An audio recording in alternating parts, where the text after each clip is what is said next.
Duncan Baker. Now, I'm not here just on behalf of the many, many constituents that always write to me about animal welfare issues, but because actually it's a topic that many of us in this chamber have got complete consensus of. I've often said that we here in this chamber, there is more that unites us than divides us, and I think our approach to animal welfare is exactly this today. We've heard it before, 69% of UK citizens surveyed by the RSPCA said that they were animal lovers. It's a clear combining factor. You only have to go for a walk on one of the beaches in my constituency of North Norfolk on a Sunday morning and you will be able to see just countless people walking their dogs. I've always grown up with rescue animals. I've had rescue dogs, rescue cats, rescue chickens. They don't lay very well, but they're quite nice pets. And every single Sunday, I go through the ritual with my children of the fight on a Sunday afternoon of who wants to muck out the rescue guinea pigs. But the point is, I've always been a vocal supporter of protecting our animals. I think that we have to pay a real tribute to the Right Honourable Member for Chingford for all the work he did in the pandemic on the Pet Theft Task Force. He did an enormous amount of work. It was a great problem in North Norfolk where people were having their beautiful pedigree dogs taken and stolen. Not many people know this. I'm the glowworm champion for the UK. If someone has got to do it. It's a real honour.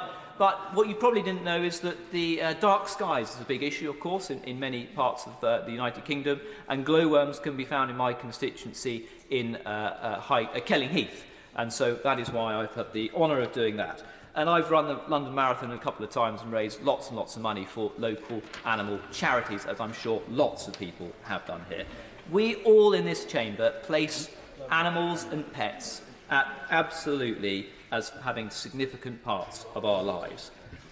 Now, the opposition need to recognise a couple of facts. It's been made by the Right Honourable Member for Chipping Barnet and the Honourable Member for South Thanet that since we've left the EU, we have been able to strengthen our laws around looking after our animals and our pets. We are ranked the highest in the G7 on Animal Protection Index, with some of the highest animal welfare standards in the world.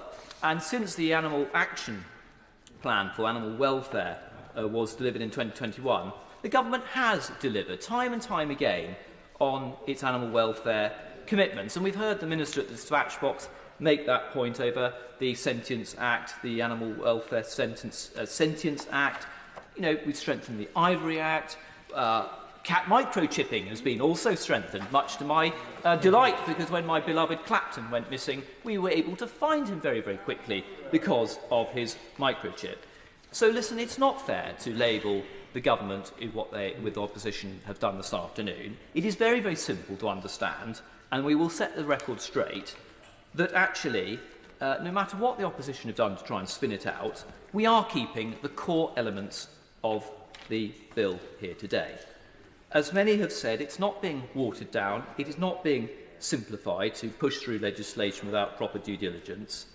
We are instead, as some members have said, looking to, instead of stretching the current bill beyond its remit and its snapping, bringing forward singular issues that can be properly debated, properly put through our proper processes. And I think that is right, not to overload the bill from its existence of how it is spent. That's proper decision-making, that's proper legislating in this House to build strong, effective bills that work for the purposes that they are designed to do. So actually, I think, Mr Deputy Speaker, the government should be very proud of what they have done. The ministers should be very, very proud of leading on this. And there is absolutely no doubt in my mind, we're not watering things down, we are bringing them forward. We will deliver before the next general election, as we have done. Thank you very much.